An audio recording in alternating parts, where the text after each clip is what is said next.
I wondered how you saw the pattern of the game where, opened up strong, built a big lead. The Suns eventually cut into it in that fourth, and then you close out down the stretch. How did you see that ebb and flow? Yeah, I mean, that's playoff basketball. You're going to make runs, and we came out with great assertiveness and attention to detail and focus and defensive pressure. And obviously, this is a great team we're playing. Even shorthanded, with the way CP3 is limited, didn't play in the fourth. Still getting great play from all their guys, and it's a team with the second best record in the NBA. So it's not going to be a situation where it's easy to knock them out in any game. But our guys came out strong, and we're able to hold on. Your thoughts on Davis and how he played in response to game one? Great assertiveness, and he does it in so many ways. He didn't settle much for the jump shot.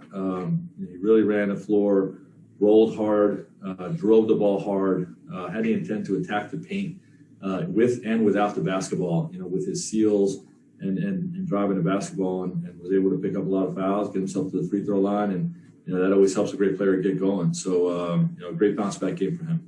And then, Frank, LeBron just had the three field goal attempts in the paint. I think they were in the first half in transition. Of course, he hits the big three late. But what did you see from him tonight, the way Phoenix was defending him, and the discrepancy between jump shots and shots inside? Yeah, I mean, just great leadership. Our group moved the ball well tonight. But Bron impacts the game in so many ways. Defensive communication, running the floor, getting guys involved. He had 9 assists. When you go to the paint against this team, they're going to put 5 bodies in front of you, and you have to play extra pass basketball. Both LeBron and AD had over 7 assists for the first time this year, and those guys draw a crowd and made the extra pass. So big part of a team win, and obviously Bron down the stretch just hit big time shots, to help us secure the victory. Kyle.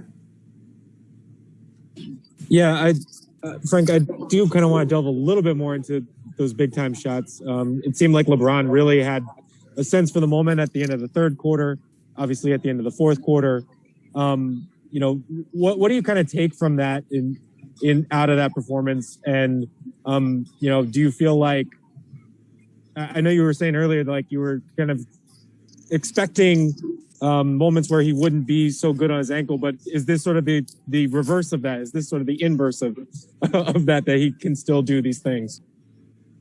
I mean, I don't know what to say. He's a great player, an all-time great, and he shows it time and time again. There were very few plays where I felt like the ankle limited him tonight, and he played bigger minutes, than when we wanted to play him. Really picked up the load, especially in that first quarter when AD was in foul trouble. He doesn't typically play the whole quarter, but for him to do that and then play the whole fourth the way he did, and then still have the juice to make those big shots, just like to say, big guts in those situations. Dave. Big guts, huh? Guts, yes. Yeah, guts, yeah. Air guts. The Suns had cut it to 1, Frank, with about 3 minutes to go, and you guys go on a 7-0 spurt in less than a minute, and it's all LeBron and AD. And how much does that typify who they are for your guys' group?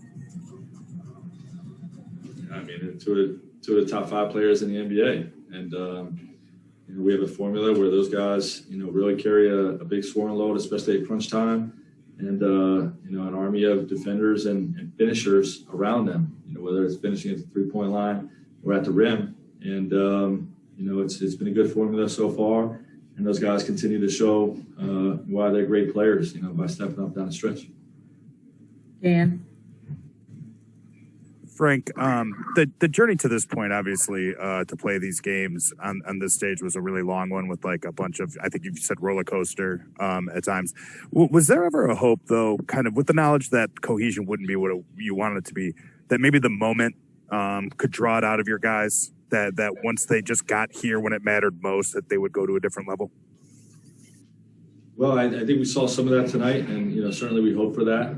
But as a coach, you always want more time to just connect the dots and get everybody on the same page with everything we're doing, and get the rhythm and timing with all your actions and defensive coverages the way you want it. But you just have to make the best of it, and like you alluded to. the moment, big game atmosphere like we saw tonight, a game we really wanted to get. It definitely helped create some of that cohesion, and we got to build on that. Last three. Bill? Frank, kind of the flip side of that 7-0 run Dave was just talking about was the defense after that 6-shot clock violation on you guys. AD had a block on Ayton. Schroeder had a steal. How important was it to steal back that momentum, and how do you feel like your guys kind of found that found that energy to be that disruptive when momentum seemed to be going so much the other way at that point? Yeah, I mean, we hang our hat on the defensive end, and you mentioned AD's block and Dennis's play. KCP was great, all throughout the night. I mean, to go over 4 and then still have a plus 19 speaks volumes of what he's getting done on the defensive end for us. And Kuz was good. I mean, our centers were really good. Our centers, Drummond and Mark played exceptionally well. In particular, just assisting to slow down Devin every chance we get, but all their guards, Campaign and Chris Paul, all those guys, those guys were good. And it was just a team effort. We threw a lot of guys in there. We got in foul trouble, and we wanted to, just manage that stretch of the game. And we hang our hat on the defensive end. So if you get enough stops, you can ride through some of those the runs that the other team is on. Jovan?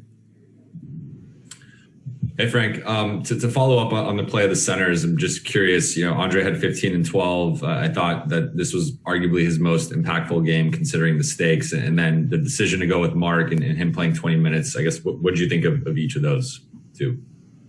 Yeah, I mean, I would agree that this was Drum's most impactful game. We needed it. DeAndre Ayton is a monster. He's huge and he finishes everything, and really hurt us on the glass last game. So the adjustment to try to go with more size, the fives having size on in the pick and roll defense, and then having AD on the backside to help limit the glass and limit their stuff at the rim. I think helped our defense, but those guys had a great attention to detail. Mark and Drum did, in terms of executing what we wanted them to do on the defensive end, and both contributed offensively as well. So, we give up 4 offensive rebounds. And that was part of the plan of trying to just go a little bit bigger against DeAndre Ayton. Brad? How you doing, Frank? Good BT. Hey, how important were the contributions from Dennis and Andre to help you guys stay in position to win this game, even the series? Yeah, I mean, those guys were great. Dennis in particular scoring the basketball. This is his best scoring night since he came back from the health and safety protocols. We knew it was going to take a little time for him, but, he really carried some stretches of the game tonight. And, obviously we already talked about what Drum did on both sides of the ball. A really impactful performance by both Drum and by Dennis. All right. Thanks so much, Coach.